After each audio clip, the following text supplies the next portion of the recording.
Hello friends, एक बार फिर से स्वागत है मेरे चैनल मिंटिंग मनी में। होपफुली सब सेफ हैं और तंदुरुस्त हैं अपने लाइफ में। इस चैनल को सब्सक्राइब करिए एकदम बहुत ही अच्छे तरीके से, जितना ज़्यादा दम लगा सकते उस इतने दम के साथ में इस चैनल को सब्सक्राइब करो। एंड यस, मैंने लास्ट वीक का जो report card of trading ideas weekly episode 2 था वो मैंने अपलोड कर दिया है। उसे जाइए और उसे देखिए और देखिए कि किस तरीके से बाज़ार में काम हुआ लास्ट वीक और किस हिसाब से हम लोगों ने उस पे प्रॉफिट्स बनाया है या लोगों ने जिसने इन्वेस्ट किया उन्होंने बनाया होगा। और अब मैं जो इस वीक वीडियो लेके आया हूँ वो है trading ideas weekly episode number 3। Video start करने से पहले छोटी सी चीज़ एक बताना चाहूँगा, बहुत ज़रूरी है। मार्केट्स में जो लास्ट वीक हुआ वो था एक अंधाधुन बाइंग। जब मार्केट्स में कुछ ऐसा होता है तब मार्केट्स थोड़ा सा कंसोलिडेट करता है। आप उसको हमेशा उम्मीद नहीं करोगे कि वो एक ही साइड जाए। सो वो कंसोलिडेशन के मोड पे भी थोड़ा दिन रह सकता है। ट्रेंड ये बोलना कि बदल गया है ऊपर की तरफ या नीचे की तरफ, उसमें अभी भी टाइम है।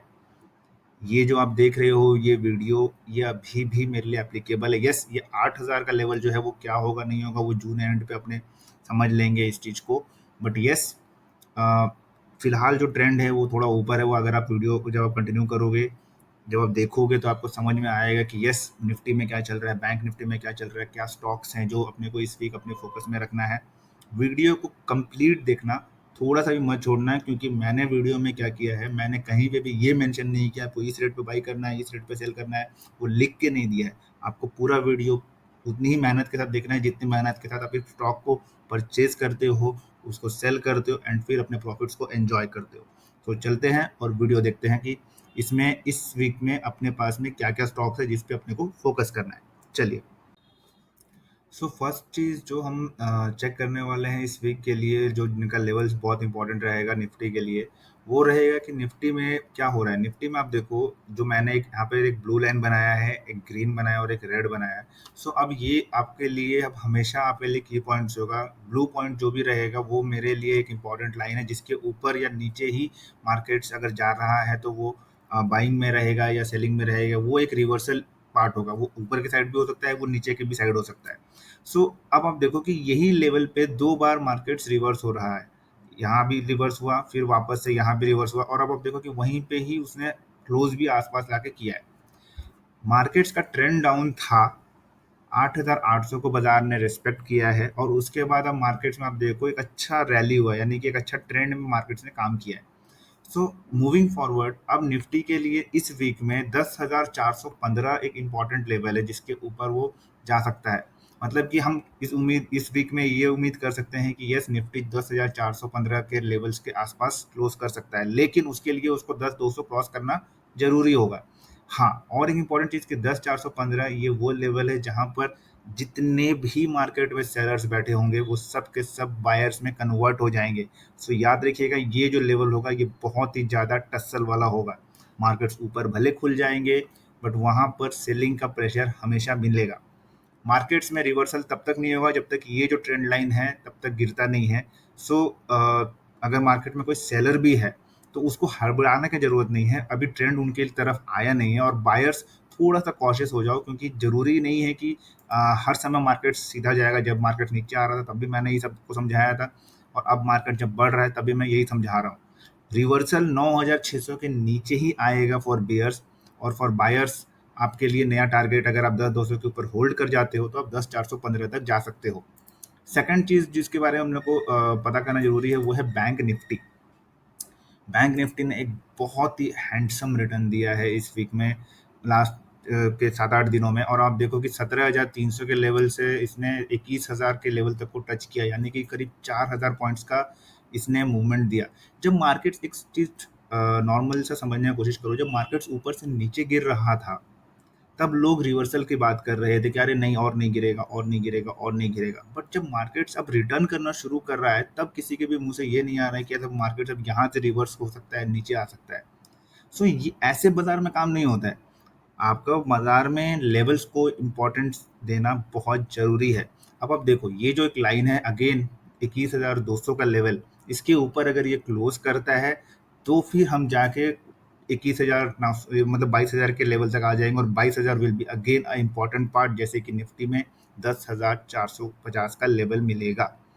नीचे के साइड में जब तक 19,260 नहीं कट रहा है, तब तक मार्केट्स में जब भी वो नीचे यहाँ आएगा अगेन इसमें बाइंग होगा।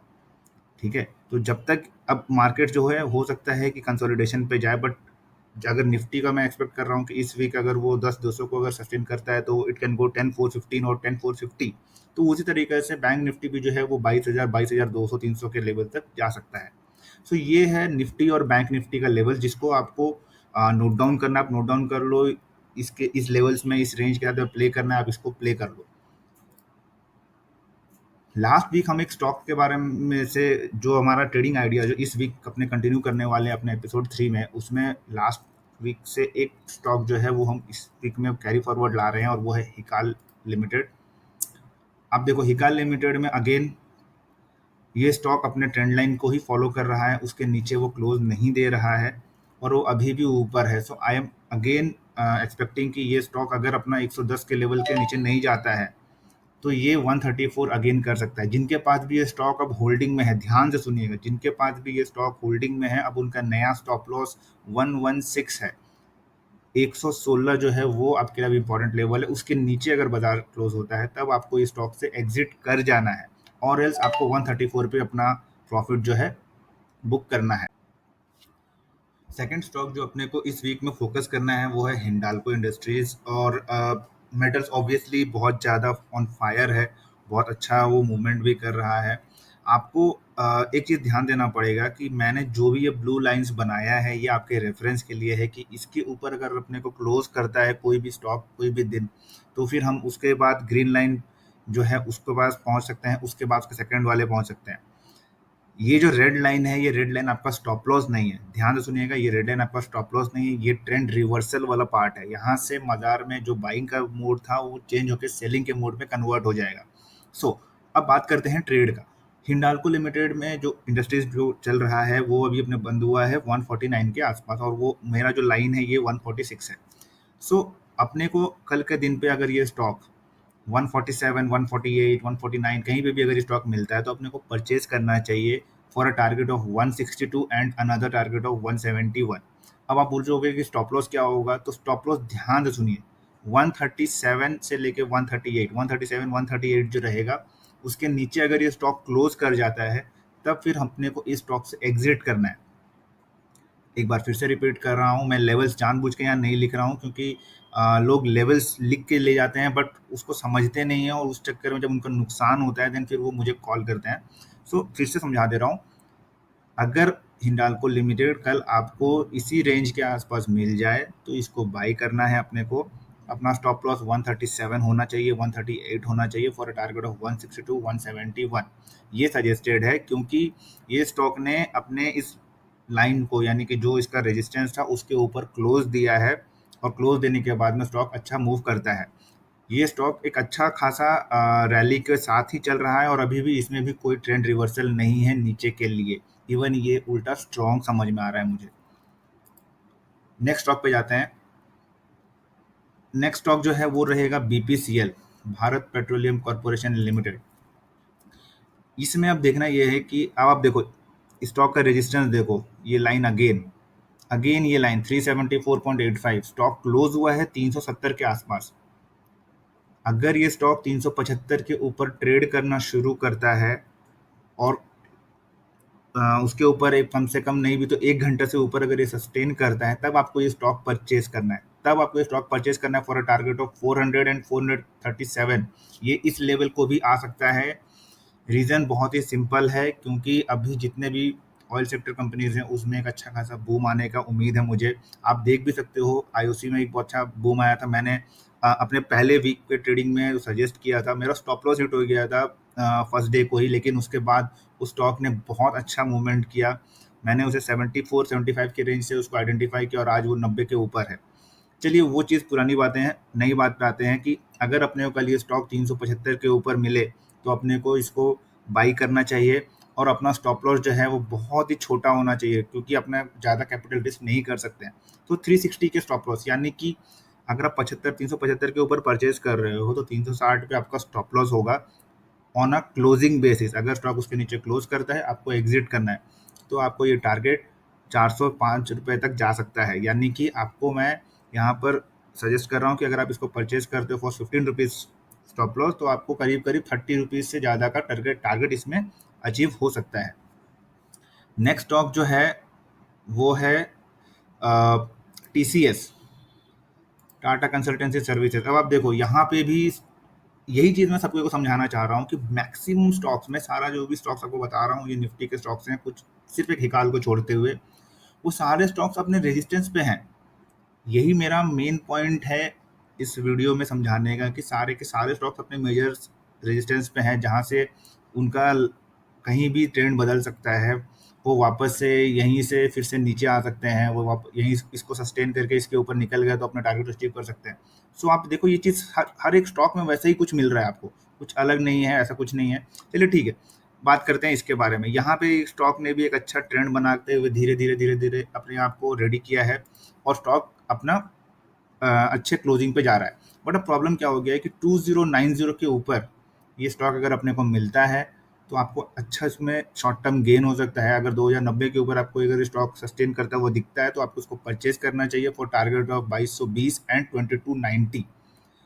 अगर आप इसको 2090 पे परचेज करते हो तो ये रहा आपका स्टॉप लॉस 2050। ठीक है, देखिए बहुत ही सिंपल सा कंसेप्ट है। मार्केट्स में अगर आप हर स्टॉक पे ट्रेड खोजोगे तो सक्सेसफुल नहीं होगे। हर ट्रेड लेने से पहले वहाँ पर लोगों के बहुत टाइम लगते हैं, लोग वेट करते हैं अपने लेवल्स का, और जब वो चीज़ होता है तभी जाके उसको लेते हैं। सो एक अच्छे ट्रेडर में, या आप बोलोगे एक लॉजिकल ट्रेडर में, या एक सेंसिबल ट्रेडर में, और एक ट्रेडर जो अभी जस्ट मार्केट्स में आया है, या जो ट्रेडर अभी भी सिर्फ टिप्स पे काम कर रहा है या कोई भी न्यूज़ पे काम कर रहा है, उसमें इतना ही डिफरेंस है कि वो कोई भी ट्रेड कभी भी ले लेता है। बट एक सोचा समझा आदमी या जिसके पास प्लानिंग रहता है पहले से, वो ट्रेड लेने से पहले वो बहुत कुछ सोचता है और उसके बाद वो अपना हार्ड अर्नड मनी उस स्टॉक पे इन्वेस्ट करता है। प्रॉफिट और लॉस बाद का बात है, बट पोजीशन लेने से पहले लॉजिक होना बहुत ज़रूरी है। सो यहाँ पर जो मैंने आपको सजेस्ट किया, आपको उसी हिसाब से ही इस पे ध्यान देना है, या उसी हिसाब से आपको उसके ऊपर फोकस करना है। नेक्स्ट स्टॉक जो है कोटक बैंक। अब जो कि नेक्स्ट वीक मुझे लग रहा है कि भले ही मार्केट्स का ट्रेंड ऊपर है, बट यस मैं रेजिस्टेंस को जो बात है मैं उससे अपने आप को अलर्ट नहीं करूँगा। बीइंग अलर्ट, मुझे लग रहा है कि कोटक महिंद्रा बैंक में सेलिंग बन रहा है। मार्केट जब ऊपर जा रहे हैं तो फिर ये स्टॉक नीचे क्यों आ रहा है, सोचने वाली बात है। स्टॉक देखो यहाँ पर मैं एक छोटा सा लाइन बना देता हूँ देखने के लिए आपका। देखिए यहाँ पर ये स्टॉक ने बेस बनाया थोड़ा सा, उसके बाद फिर ये स्टॉक ने क्या किया है, यहाँ से अगर मैं एक ट्रेंड लाइन बनाऊँ, एक छोटा सा ट्रेंड लाइन बना दूँ, तो आप देखो कि ये स्टॉक अपने बहुत ही क्लोज है। मतलब वो कभी भी किसी भी वक्त अगर ये ट्रेंड लाइन को ब्रेक करता है तो फिर ये इसके नीचे ट्रेड करना शुरू कर जाएगा। सो बहुत ही इंपॉर्टेंट पार्ट है इसके लिए। जैसे ही ये स्टॉक 1330 के नीचे जाता है, मतलब ये स्टॉक में आपको सेलिंग देखना है, इसमें आपको बाइंग नहीं देखना है। ध्यान सुनिएगा, ये स्टॉक कोटक महिंद्रा बैंक में आपको सेलिंग अपॉर्चुनिटी ढूंढना है बिलो 1330। अगर 1330 के नीचे अगर आपको ये स्टॉक मिलता है इंट्राडे में, ऑब्वियस सा बात है आप इसको कैरी नहीं कर सकते हो। अगर आप फ्यूचर्स में ट्रेड कर रहे हो तो आप इसको ले सकते हो। 1330 के नीचे अगर ये स्टॉक आपको मिलता है तो आपको इसमें 50 रुपये तक का मूवमेंट बहुत ही फास्ट मिलेगा। और अगर ये 1280 के लेवल को भी तोड़ देता है तो फिर आपको आराम से 1230 का लेवल मिलेगा। स्टॉप लॉस जब भी आप इसमें ट्रेड करोगे, वो अगर आप 1330 के नीचे इसको सेल कर रहे हो, आपका स्टॉप लॉस यहाँ पर 1355 है। 1355 आपको ध्यान रखना है। 1355 के ऊपर अगर ये स्टॉक ट्रेड करता है फॉर 15 मिनट्स, आपको इस स्टॉक में सेलिंग पोजीशन से हट जाना है। ध्यान रखिएगा, यहाँ पर क्लोजिंग बेसिस नहीं काम करेगा। कोई भी स्टॉक पे जब आप सेलिंग पोजीशन ले रहे हो और अगर आप उसको इंट्राडे पे काटने वाले हो तो आपका स्टॉप लॉस 1355 होगा। जो पोजीशन को कैरी कर सकते हैं या जो फ्यूचर्स में ले रहे हैं, उनका स्टॉप लॉस 1370 से 1380 रहेगा on a closing basis. Simple. आपका अगर कोई बायर है और वो अगर सोच रहा है कि रिवर्सल होगा तो उसका टारगेट 1420 होगा। अगर मेरे से कोई मेरे हो सकता है कि मेरे इस व्यू से लोगों को का व्यू थोड़ा सा डिफरेंट हो सकता है और वो बाई करना चाहते हैं। तो अगर कोई बायर बन के इसको होल्ड करना चाहता है तो याद रखिएगा 1355 के ऊपर ही आपको इस स्टॉक को होल्ड करके जाना है। और अगर ये स्टॉक उसके नीचे क्लोज कर जाता है तो यस, आपका एग्जिट करना ही पड़ेगा इस स्टॉक में। बहुत ही सिंपल सा ट्रेड है कोटक महिंद्रा में। 1330 के नीचे मिलेगा, आपको इसको सेल करना है इंट्राडे में, और 1.5% जो भी मिले आपको लेना है। ट्रेंड इसका डाउन है। 1280 आपका पहला टारगेट होगा एज अ सेलर। आपका स्टॉप लॉस 1355 होगा ऑन अ 15 मिनट अगर आप इंट्राडे में इसको सेल कर रहे हो, और अगर आप इसको फ्यूचर्स में कैरी कर रहे हो तो आपका 1275 आपका स्टॉप लॉस होगा। नेक्स्ट स्टॉक जो आखिरी स्टॉक है वो एक बोनस स्टॉक है, एसीसी। बोनस स्टॉक में क्यों बोल रहा हूँ उसके पीछे रीजन है। रीजन ये है कि ये स्टॉक ने 3 बार यहाँ पर ट्रिपल टॉप बनाया है, 1 2 3। अगेन स्टॉक फिर से एक और स्टॉक जो रेजिस्टेंस पे खड़ा है। आप देखो, खाली खाली इस चीज को पॉइंट करो कि स्टॉक सारे रेजिस्टेंस लाइन पे क्यों खड़े हैं। अब यहाँ से अगर वो स्टॉक निकल जाता है, फॉर एग्जांपल अगर समझ लो ये स्टॉक 1310 के ऊपर निकलता है, तो 1370 और 1424 के लेवल्स भी अचीव हो सकते हैं इस स्टॉक में। बोनस स्टॉक इसीलिए है क्योंकि अगर ये स्टॉक 1310 के ऊपर निकलता है, there could be a very good rally, बहुत अच्छा रैली करेगा ये स्टॉक। अगर आपका ये स्टॉक परचेज में आ जाता है तो आपको सीधा सा बात है, अगर आप 1310 पे इसको खरीदते हो, आपका स्टॉप लॉस 1285 रहेगा। फिर से सुनिएगा, अगर आपने ये स्टॉक 1310 के ऊपर परचेज किया है, आपका स्टॉप लॉस 1285 रहेगा। टारगेट 1370 एंड 1424 होगा। जिस भी समय ये स्टॉक, अगर आप समझ लीजिए आपने स्टॉक खरीद लिया और आप उसको होल्ड कर गए गलती से, अगर ये स्टॉक गलती से भी 1230 को ब्रेक करता है, ये बहुत ज़्यादा जोर से फॉल करेगा। ट्रेड लेने के लिए थोड़ा वेट करिएगा। 1310 के ऊपर अगर स्टॉक आपको मिलता है, 15 मिनट से ज़्यादा अगर इसके ऊपर होल्ड करता है, देन बाय इट, और 1370 और 1424 के लिए आप इसको परचेज करके अपने पास रख सकते हो। ये थे कुछ ट्रेडिंग आइडियाज जो नेक्स्ट वीक अपने को काम आएंगे। अब आप बोलोगे कि सुमित, आपने जो भी ट्रेड्स दिए हैं इसमें कोई कंफर्म्ड बाई सेल नहीं बताया। इसके पीछे रीज़न है। होता क्या है कि आपको जो टिप्स मिलते हैं और जो आप मेरे इस वीडियो में देख रहे हो उसमें बहुत फ़र्क है। मैं चाह रहा हूँ कि आप वीडियोस देखते देखते आप ये भी समझो कि क्यों बाई होता है, क्यों सेल हो रहा है, किस लेवल पे काम होना चाहिए। और टिप्स में क्या होता है, आप परचेज तो कर लेते हो, फिर उसको उसमें अगर आपको नुकसान हो जाता है तो फिर आप ब्लेम करते हो। तो ब्लेम वाला पार्ट ना अपने लाइफ से हटा दो। ब्लेम करके कुछ नहीं होगा, ब्लेम करके आपके लॉस के पैसे आपको रिटर्न नहीं मिलेंगे। उसी लिए मैं चाहता हूँ कि जैसे मोदी जी, जैसे अपने पीएम मोदी सर ने कहा आत्मनिर्भर बनो, आप बनो वो चीज़। तो वो चीज़ करने के लिए अपने को थोड़ा मेहनत करना पड़ेगा। स्टॉक मार्केट लुक्रेटिव है, इजी मनी है, लोग बोलते हैं। ये हमारा सोच नहीं है, क्योंकि हम इस पे बहुत मेहनत करते हैं, तब जाके 1-2 ट्रेड्स निकलता है। 2 दिन अगर आदमी मेहनत करता है तब वो निकालता है 4-5 ट्रेड, एंड उसके बाद भी वो ट्रेड्स गलत हो जाते हैं।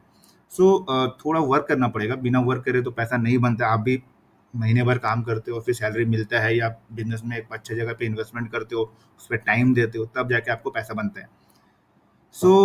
होपफुली ये वीडियो आपको पसंद आया होगा। थोड़ा प्यार का कमी लग रहा है आप लोगों के साइड से, कमेंट सेक्शन पे बताइएगा कि ये वीडियो में जो शेयर्स मैंने सजेस्ट किया, इसमें से आपके हिसाब से कौन सा स्टॉक नंबर 1 होने वाला है कमिंग वीक में। एंड यस, एक और बात कि इस वीडियो को प्लीज़ लाइक करो, शेयर करो, सब्सक्राइब करो, क्योंकि बहुत मेहनत लगती है एक वीडियो बनाने में, एक ट्रेड्स को निकालने में। और आप लोगों के साइड से अगर सपोर्ट मिलेगा तो हम भी इस बार इस वीडियोस के साथ साथ में कुछ और भी कंसेप्ट वाइज वीडियोस बनाना चाहेंगे, ताकि जिससे कि ट्रेडिंग जो है उसको हम थोड़ा सिंप्लीफाई कर पाएँ। एक नॉर्मल ऑडियंस जो है या नॉर्मल पब्लिक जो है वो बहुत सारा लुक्रेटिव चीज़ों में फंस गई है। टिप्स चाहिए उन्हें, या वो वेबिनार्स करना चाहते हैं जहाँ पर रेट्स बहुत हाई हैं। मैंने देखा है कि 50-50 हज़ार का भी वेबिनार होता है, लोग जाते हैं, अटेंड करते हैं। बट यस, अगर वही चीज़ अगर कोई एक बंदा जो उस पे डेली काम कर रहा है, अगर वो सजेस्ट करता है तो उन्हें वो चीज़ उतनी अच्छी नहीं लगती है, क्योंकि उन्हें लगता है कि यार ये बंदा क्या बता रहा है। बट ऐसा कुछ नहीं है। नॉर्मल सा सजेशन यही है कि मार्केट्स आर टफ, वहाँ पर पैसा बनाना थोड़ा मेहनत लगता है। इसीलिए आप इस मेहनत को समझोगे, और उम्मीद करूँगा कि इस बात को आप ध्यान रखते हुए इस वीडियो को और शेयर करोगे। और मिलते हैं फिर दोबारा अगले नई वीडियो में। और नेक्स्ट वीडियो जो है वो कंसेप्ट वाइज पे हो, कंसेप्ट के ऊपर में होगा, स्टॉक मार्केट के ऊपर में। चलिए मिलते हैं फिर नेक्स्ट वीडियो में। तब तक टाटा एंड बाय बाय।